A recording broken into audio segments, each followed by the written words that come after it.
Soy ateo, al deconstruir mi creencia religiosa, me cuestioné qué otras cosas creía por crianza y cultura, como el género, el sexo, el matrimonio. Y el sexo no la crees por cultura, básicamente porque naces como ser humano. Pues no es la cultura la que te dice que te asignaron la especie humana cuando en realidad podía ser una mariposa. No, son cosas observables. El matrimonio en sí no, pero la familia parece que la tenemos de serie. ¿Por qué no llevo el apellido de mi madre? Porque no quieres, vas y te registras cambias tu, tu apellido y ya, ahora es muy fácil hacerlo. Eh, ¿Soy posmo? No lo sé.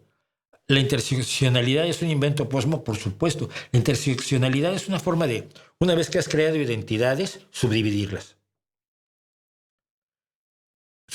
y puntuar.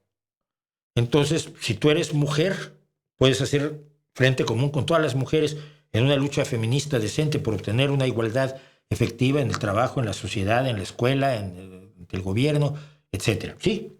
Pero si eres mujer negra, ya no tienes, ya eres enemiga de las blancas, entonces solo te vas a llevar con mujeres negras. Tu lucha identitaria es la de las mujeres negras, porque esa es la intersección. Las blancas ya no son 100% tus hermanas. Sororidad y todo eso. Pero si eres lesbiana, entonces ya todas las que no son lesbianas ya no son parte de tu sororidad. Tu identidad, el número de personas con las que compartes identidad se va reduciendo. Ahora, si eres gorda, inmensamente gorda, las personas atléticas o delgadas, pues ya no están en tu problemática social. Tienes una problemática social específica por tu altísima obesidad. Por lo tanto, tu mundo se empieza a reducir solamente a las mujeres negras lesbianas gordas. Pero si además no ves bien, tienes una problemática social que no compartes con aquellas que tienen una visión del 2020 y por lo tanto solo vas a tener tu identidad con aquellas que usan gafas, más o menos como las tuyas.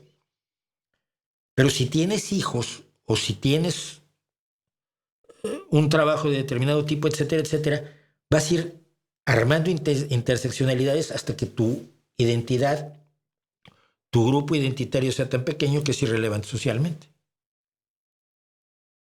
Y es lo que consigue la teoría de la interseccionalidad. La visión de los intereses comunes que fomentaría una socialdemocracia sana es la idea de que tú tienes más en común con la gente que diferencias. Y que por lo tanto, si tu esencia, lo más importante que te genera conflictos sociales es el hecho de que eres mujer, tienes que aliarte con las demás mujeres independientemente de que sean homosexuales, heterosexuales, gordas, delgadas, negras, blancas, amarillas, marrones o verdes como yo, que soy verde. No soy mujer, pero soy verde.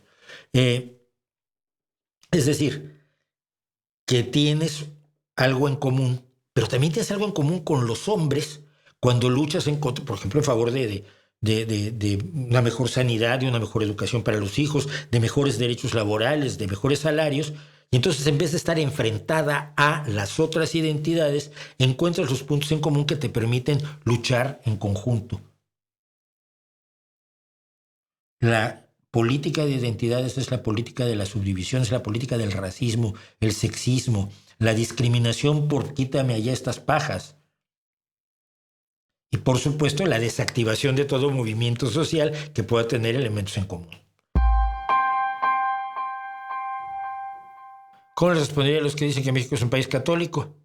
La gente de Vox que dice que España es incompatible con el Islam y que por lo tanto se debe regular por ley.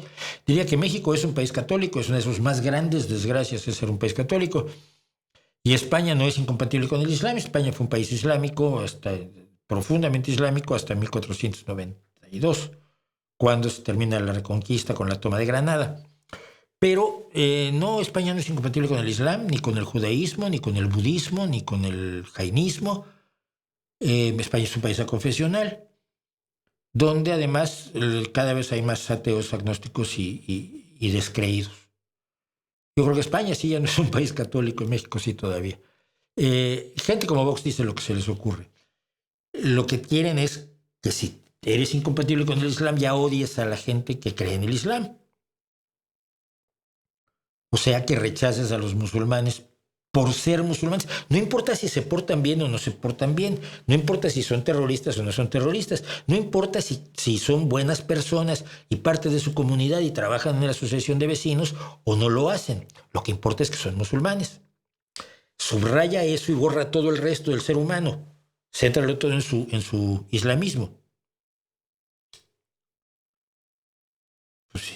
También es incompatible con terroristas católicos y en ETA había muchos, ¿no? Con lo que es incompatible España y la realidad es con los terroristas.